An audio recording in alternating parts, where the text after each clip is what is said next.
In today's video, we are going to be showing you how you can extend the life of your brake pads and rotors on your Super Duty trucks in order to get the most out of your pads and rotors. If you think about a brake job on one of these trucks, it can easily go north of $1,000 when you think you got four corners, you got four very expensive rotors, expensive brake pads, and if something goes wrong, you could easily take out a caliper and end up in a situation where you have to replace a caliper. So I'm going to show you guys the techniques in order to get the most out of your brakes. If you do this, you'd be surprised at how long your pads and rotors can last you. Now, depending on where you are in the country, it kind of dictates what's going to go on. So if you're in the South, what can happen down there is all the heat that you guys encounter with the warmer weather, the silicone grease that's in your guide pin can actually deplete itself just because it's so hot, meaning that you might find yourself in a situation where you need to add grease to your pins before your pads actually wear out. A lot of times with these trucks, you see the pin seize up and you get uneven brake wear. So we're like halfway through our brake life right now. We got like 26,000 miles on this truck. A lot of times people can go further than 26,000 miles on their truck with brakes, but this is a work truck. So this truck sees a lot of inclement weather, tons of salt. This truck actually spreads salt. As you can see, it's got a salt spreader on the back of it. So with these salt trucks that spend a lot of time in the snow and the slush in a highly corrosive environment, you find that the pins can seize up prematurely and cause the owner of the vehicle to pay for a very expensive brake job.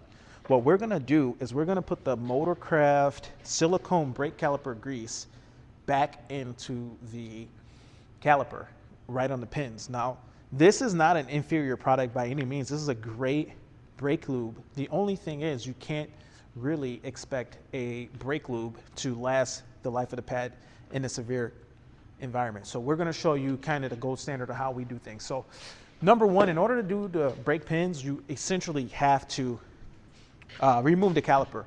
And in doing so, you're almost going to get a full brake job, or an example of a full brake job. So what we're going to do, I'm actually going to turn this wheel so that we can see this caliper.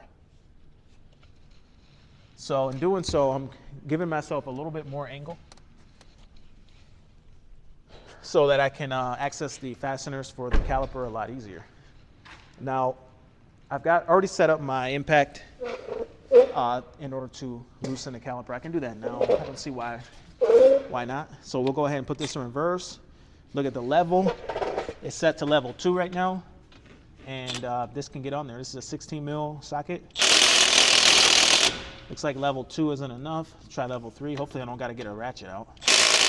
Yep. Just in doing so, I can see that I still have movement here on my caliper pins. So I didn't quite lose these pins on this side just yet, but on a previous truck that I had, I did actually lose the caliper pins. I had them seize up, and I ended up having to do a brake job premature. So I'm gonna go ahead and take these off. Now, in order to remove this caliper, typically there can be a ridge here. These rotors don't look too bad, so there's probably really no ridge stopping me. But I wanna go ahead and compress my caliper in order to remove the caliper.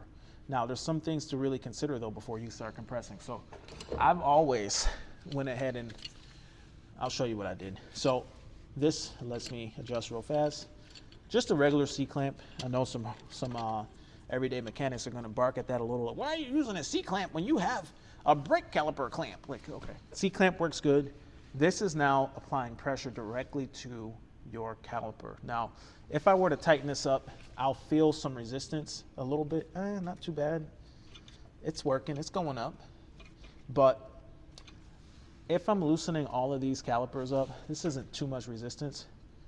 But if I were to try to compress all my calipers, I might find myself finding resistance. I'm not really getting any. But if you are getting resistance on your caliper and you're trying to compress it, you can take a look at your reservoir, and if you're getting resistance, you can go ahead and loosen the cap on your reservoir. Now, in our case, I went ahead and compressed this. I think I pretty much got it all the way, and I didn't have to loosen the reservoir. But when you take a look up here at this reservoir, you can see that we've got a min and a max. You never really have to add brake fluid to your master cylinder. So if you compress it, you're essentially moving all of that fluid back to the top. And I think if I were to go around and compress all these calipers, I'd move that fluid right back to the max line, as this vehicle does not have a leak on the braking system, and there's no fluid lost. In compressing all the calipers around all four corners, the fluid level will be brought to the max. So unless you got some type of issue going on, you shouldn't have to add brake fluid. But if you did have to loosen this, I think if you were loosening more of the or if you were compressing all these at once, you might encounter resistance. In this case, we didn't, but if you can't compress your caliper and you're wondering, why can't I compress my caliper? Get this air going. You can open up your cap. Now, it tells you right on the cap of the brake master cylinder, do not open it if it's dirty. So I'm just gonna take some compressed air and get the dust off of that. Any loose dirt or dust, I'm gonna remove.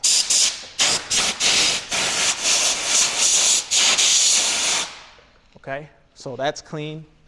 And if I wanted to compress everything and I'm getting resistance, I can just relieve some of this pressure in here and let that air out if it's building up air pressure. And you can see there's a diaphragm in there that allows some expansion contraction. But in our case with this system, I was able just to compress. And I don't know if, in doing all the calipers, if that would be an issue. Some vehicles, I know back in the day, all the vehicles I used to work on back in the day used to fight me a little unless I loosened the cap. In this case, not an issue. But now that we've compressed that caliper, we can go ahead and remove this very easily, how that comes off. And in doing this, we're able to inspect our brakes. Now, looking at this brake, I can look at this pad and tell you that I've got some pretty heavy wear on this inside pad. I should really have a pry bar with me, but I don't. This inside pad here, you can see that it's actually worn a little more than the outside, just a hair. And this point, our pad thickness is as thick as our backing plate. So actually, that's starting to get close to needing to be replaced, but we can still send it a little longer. The thing about these pads is you really want to replace everything together. If I'm going to go ahead and replace the pads, I'm going to have diminished braking if I just do pads only. But if I come in here and do pads and rotors, then I'll have good braking. So it's kind of in my best interest to just keep running all this stuff together for as long as I can before I go ahead and replace anything. So with that being said, I am going to go ahead and show you what needs to have grease added periodically. And I can, spray a little of this dirt off of here.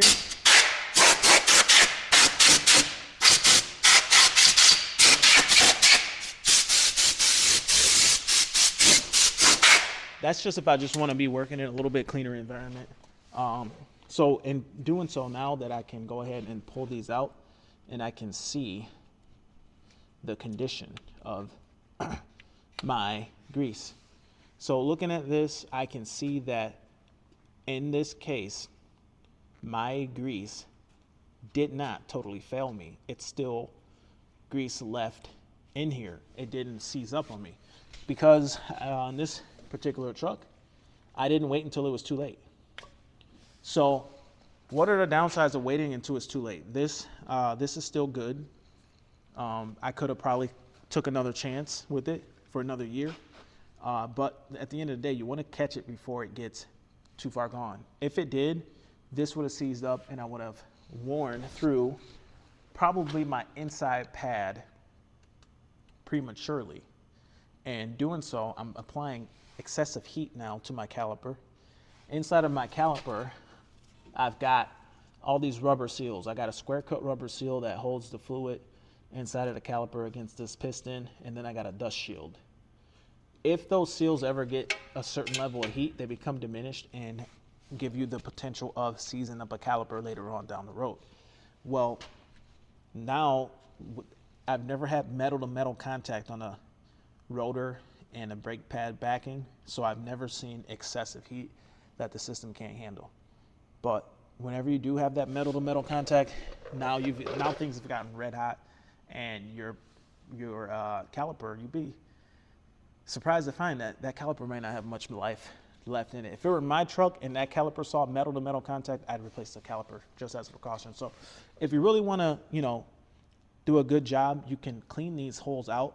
You don't have to. I mean, you can just add a little bit of grease to these if you want to, but if you're real rusty situation, you can go ahead and just spray a little brake clean in there if you want. I don't have to do it in this case, but I will just because, going in here, I didn't know what I was getting into, but I'll go ahead and clean these up.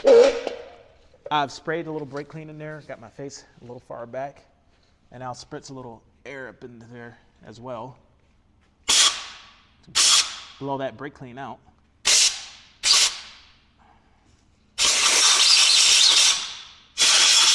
Okay. And I'll move these over because I want to do these too. I want to start, pretty fresh.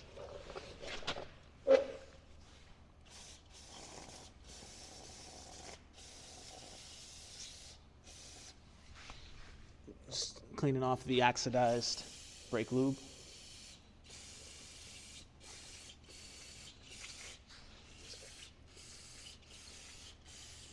All right, and don't want this up in my eyes, so I'm just kind of hanging back. I should be wearing safety glasses. Make sure you wear those when you do this. But let's move it over here. I don't want to spray all that.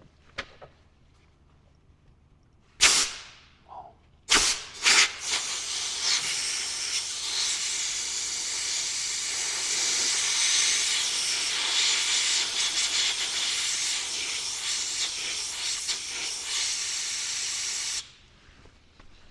And I don't want to end up leaving this. I don't want to end up leaving this brake cleaner on here to mix with the new fluid or the new brake grease.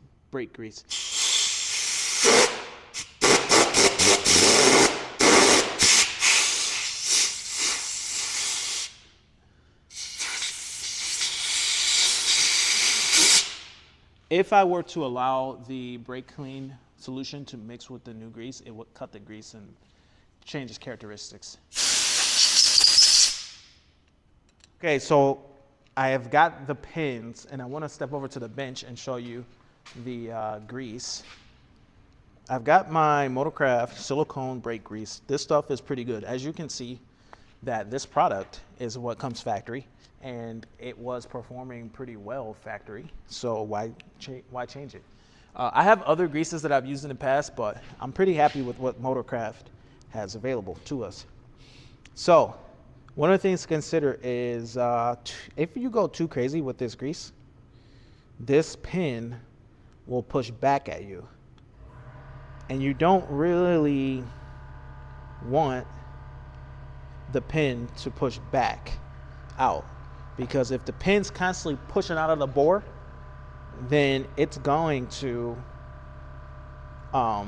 potentially cause excessive wear. So you try to coat it pretty good, but actually in this case, too much can cause issues. So I like to put it on there like so, rub it in, and the product's a little pricey, so think of it like that. You don't need to go crazy with it. And if I am going to put any extra in here, I'll put it in the boot. I'll just put a little squirt in the boot. It doesn't need to be full completely, but just a little squirt inside of the boot to make sure that there's a little reserve in the boot. But a lot of people might look at this and think this is way excessive, way too much work. If you're not having a problem with the brakes, then why even bother? But in our case, we don't want to wait until our brakes fail to service them, and when it does happen, you're not going to have time to do it. You're going to be in the middle of work, and right now we do have the downtime here in the winter available to us. Now, this coating is perfect, and I'm not going crazy on the tip. I could put brake caliper lube all over the top of this thing. But if I do that, again, I might have so much. And think about this. This grease is not going to compress. Period. It doesn't compress. So do I want to make it so that this pin cannot slide entirely into this caliper because it won't compress? No, I want this pin to go in here, and I want it to be able to move freely in all motions, and have a full range of motion. So I put this in, and this is where you can see it does automatically want to push back at you, even with that little bit. That's why I don't like going crazy excessive. So with it being able to push back at me still, I'll go ahead and spin this around so that the grease can work its way out, or the extra air pocket can work its way out. And then I'll just push that on there while spinning, and that's going to allow that to go on. Now, looking at that, I still get a little pushback, even though I didn't go crazy. You saw how much grease I put on there. I didn't go crazy, and I'm still getting a little push. So on this, you can see a little bulge in that boot. Maybe that boot's holding a little excessive amount. So let's go ahead and get a little more out of there. I want to be sure that this can go all the way down. So in my case, now that I'm looking at this, I honestly could have put a little less in the boot. But just working these in, rotating them around so that all the extra air will come out. And I'm actually going to squeeze a little bit out of this boot now, just so I'm not really overdoing it. All right, so now I've confirmed that my pins will have a good range of motion. They can compress completely, and it's not going to cause drag on the braking system, unnecessary drag. So some people will apply a amount of brake grease on the backside of the pad where it meets the caliper as an anti-squeaking agent. I think some of the other greases are more suited for that. I don't know if this silicone-based Motorcraft grease is suited for that per se, but we're not going to do that because that's more like an anti-squeaking agent. If you're really worried about squeaking, for us, our use of it being more of a work truck, we don't care so much about that. But you can get certain greases in order to go on the backside of your brake pad. But again, we're not doing that. We're just worried about extending the life as much as possible on these, and I feel that might make it a little messy every time you the next guy who goes and services the brakes, it's all covered in grease. But we'll go ahead and sneak this back in as it sits here, and we can take our fastener and go ahead and install one fastener up top, as you can see, and put one here on the bottom, and from here we'll go ahead and secure these down. Now, one thing to really take into account, we put our grease in our boots. In doing so, we don't have, as the caliper sits right here, we don't have contact with the rotor. So the way this sits, we have a motion available to us. This is something you want to check, that this thing can move, and it's not gonna, these could push, if these things were pushing out from air pressure or lack of ability to fully engage, because if you put too much grease in this pin won't go all the way this way. Everything fits on easy, and we can slide this caliper around. So this caliper is free to float.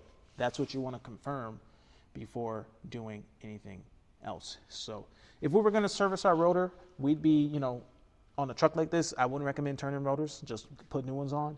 And you'd be taking off these large fasteners here in the back and taking this bracket off, doing all new hardware, and obviously a new rotor. But we're just preventative right now. So we want to resecure our fasteners for our caliper. This gun, this Milwaukee, it's got settings. We want to be on level 2 to retighten these up. We did level 3 to remove, but removal is going to take a little extra brake force in order to get them out. So just hit it. Just hit it. Now, keep in mind, I turned down to level 2. It took me level 3 to get out, so I can actually lay on it a little longer on level 2. Okay.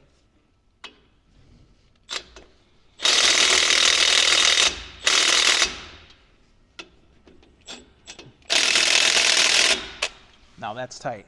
This is a decent sized gun though. You don't want to be using the littlest gun thinking you're securing it, but this is a 3/8 drive Milwaukee Impact. This is the bigger one though, so level 2 on this is good. Now, we've serviced the brake. We've applied grease to this. We've applied grease to both our pins.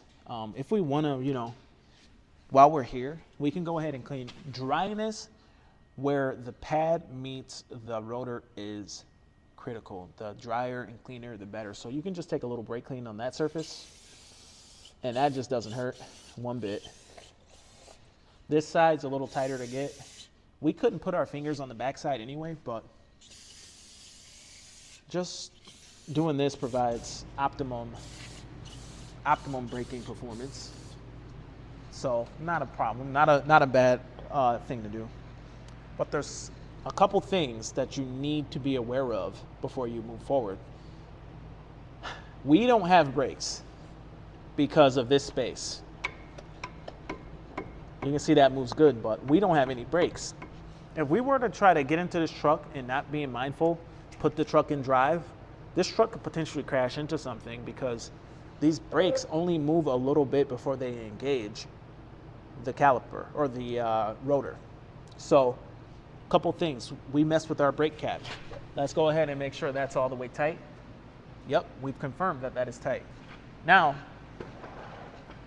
let's go inside of the vehicle. We don't need to turn on the vehicle, the engine, or anything like that. But what we must do is step on our brake a few times in order to move that caliper piston back into contact with the rotor. So I'm going to pump the brake, and the camera's just going to look right over at that caliper, and it's going to watch those pistons come back out and re-engage. So that's one pump, 2 pumps, 3 pumps. Do we got our brakes back yet or what?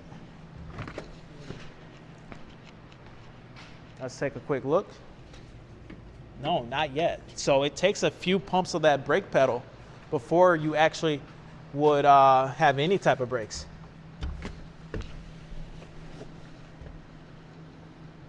I literally just put the brake pedal to the floor. There, I just felt the brakes come back to life. Yep. That should be it. Is that rotor tight? Can you rotate that wheel? Try to spin the lug nuts, the studs. Try to spin the whole rotor. All right. Now try to spin it. I just took my foot off, so now my brakes are functioning. I've actually pumped the brake, and I've actually re-engaged my brake caliper piston to my brake pad surface to my rotor surface. So now I can actually stop the vehicle. That's important to know if you're going to service your brakes. You cannot just compress everything and think that those brakes are back. They're not. You have to step on that pedal enough to get all the pistons back in contact. I've only compressed the one this time, but if I would have went ahead and compressed all of these pistons, then I'd have to pump the brakes to get all pistons back out. Something to consider as well. You want to go ahead and compress pistons in, and you want to take off rotors and take off brakes, calipers and all that.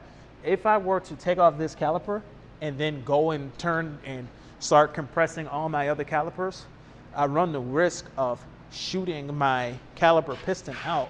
It's gonna be better to compress my pistons when they're on the vehicle, because if you take the caliper off and you were just to keep pumping the brakes with the caliper off, then your piston's eventually just gonna come out. There's nothing to retain that piston inside of the caliper. But it might surprise you that you're compressing a caliper. If it's off of the vehicle, it could push the other pistons out because it's gotta go, that pressure's gotta go somewhere. Compressing this caliper might apply pressure to the other pistons. That's why some people will suggest, and it's actually kind of controversial, whether or not you should open this cap, because a lot of times you can compress these calipers without opening the cap. I think if you try to compress all 4 of these, you try to move that brake fluid all the way to the top of this master cylinder, you'd start getting a little resistance and maybe applying pressure to the other calipers. So be aware of that. You could be innocently just retracting the caliper, the last one on the rear, and you can knock a piston out. And if you push a piston out of your caliper, you might as well just go get a new caliper, because it's not gonna be reasonable to put a piston back in a caliper. It's gonna get dirty, it's gonna be contaminated. You might just end up getting a new caliper at that point. So something to think about. I've never shot a piston out of a caliper before, but it's something that in theory could probably happen. Mainly the way that would happen, if you're pumping on the brake with the caliper off of the vehicle, that's how you're definitely 100% gonna shoot a piston out. So that's how you service this brake. That's pretty much all we can show in this video. What else we could talk about next time is how to flush your brake system.